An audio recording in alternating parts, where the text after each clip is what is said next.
देवी सीता मिथिला के राजा जनक की पुत्री थीं, इसलिए उन्हें जानकी भी कहा जाता है।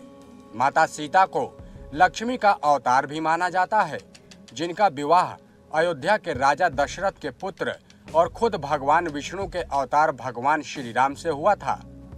विवाह के उपरांत माता सीता को भगवान राम के साथ 14 साल का वनवास झेलना पड़ा, जबकि माता सीता के जन्म को लेकर कई पौराणिक कथाएं भी प्रचलित हैं, जिसके अनुसार कहा जाता है कि देवी सीता राजा जनक की गोद ली हुई पुत्री थीं, जबकि कहीं कहीं इस बात का भी जिक्र मिलता है कि माता सीता लंकापति रावण की पुत्री थीं।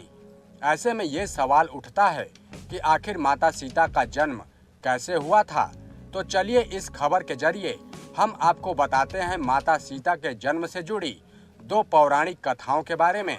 और पहली पौराणिक कथा वाल्मीकि रामायण के अनुसार एक बार मिथिला में पड़े भयंकर सूखे से राजा जनक बहुत ही परेशान हो गए थे।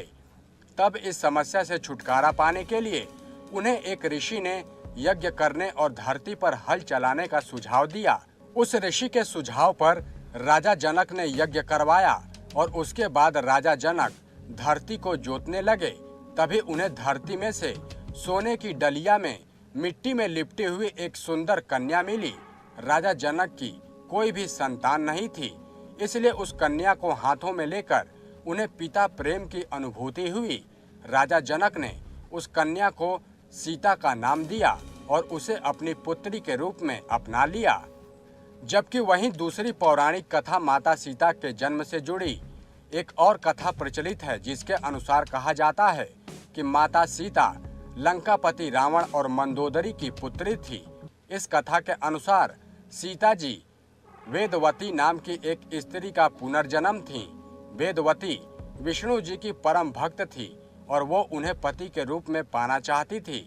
इसलिए भगवान विष्णु को खुश करने के लिए वेदवती ने कठोर तपस्या की और कहा जाता है कि एक दिन रावण वहां से निकल रहा था जहां वेदवती तपस्या कर रही थी और वेदवती की सुंदरता को देखकर रावण उस पर मोहित हो गया। रावण ने वेदवती को अपने साथ चलने के लिए कहा, लेकिन वेदवती साथ जाने से इनकार कर दिया। वेदवती के मना करने पर रावण को गुस्सा आ गया और उसने वेदवती के साथ दुर्व्यवहार करना चाहा।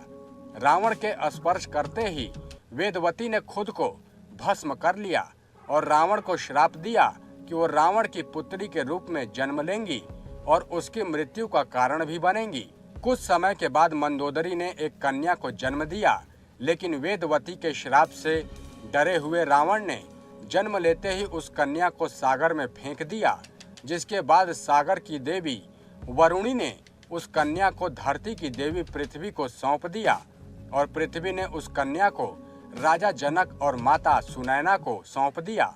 जिसके बाद राजा जनक ने सीता का पालन पोषण किया और उनका विवाह श्री राम के साथ संपन्न कराया। फिर वनवास के दौरान रावण ने सीता का अपहरण किया, जिसके कारण श्री राम ने रावण का वध किया और इस तरह से सीता रावण के वध का कारण बनी।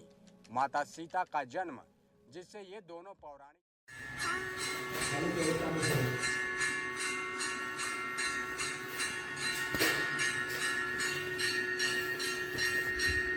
चलिए दोस्तों, अब हम यहाँ से प्रस्थान करते हैं। पुनौरा धाम आप लोग ले चलते हैं, लेकिन सबसे पहले यहाँ से अपना सवारी देख लिया जाए। कोई रिक्शा वगैरह है। यहाँ से माँ जानकी के मंदिर के अंदर जाने का एक और द्वार यहाँ भी है।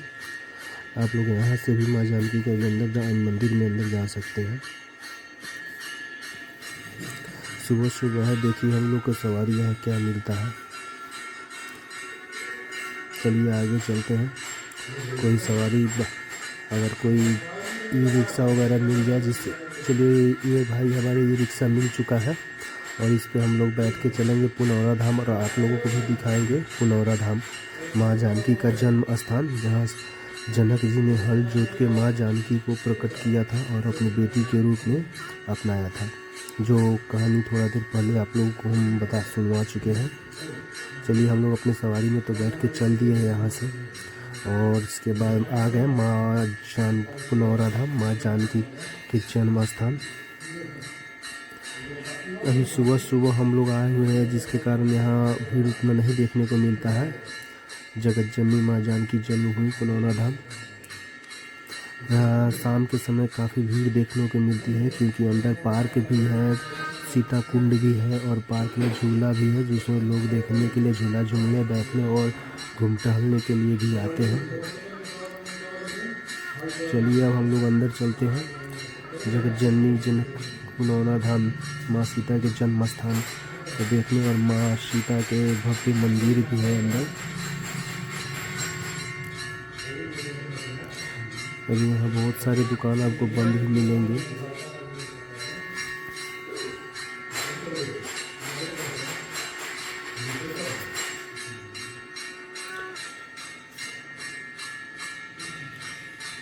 यहाँ गायत्री शक्तिपीठ गायत्री माता का मंदिर है। यहाँ हम लोग शॉर्टकट रास्ता लेते हैं। मंदिर में जाने के लिए साइड से भी रास्ता है, और हम यहाँ शॉर्टकट निकलते हैं यहाँ से हम लोग।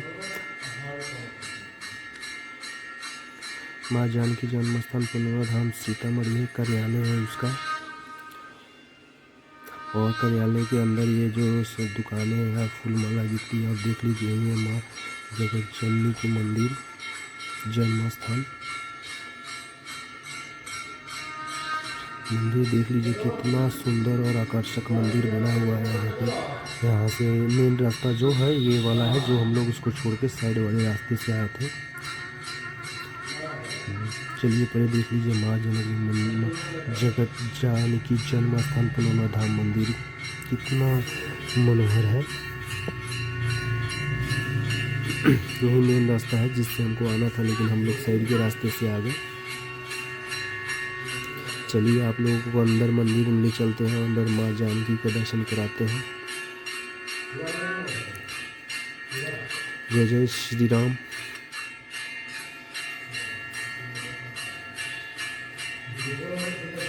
आइए माता सीता का दर्शन कर सकते हैं आप लोग भी।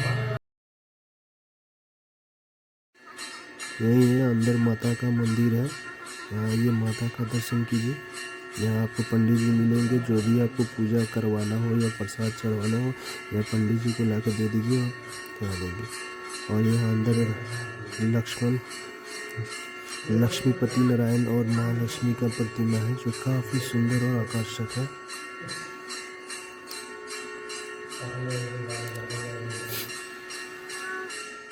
और यह बाहर जाने का रास्ता, जो बाहर से सारा विवाह मंडप और वाटर पार्क है, जहाँ जिसको वाटर पार्क बोले तो माँ सीता का सीता कुंड भी बोला जाता है, जिससे माँ सीता का जन्म हुआ था, उसी कुंड से हुआ था। चलिए हम आपको आगे दिखाते हैं।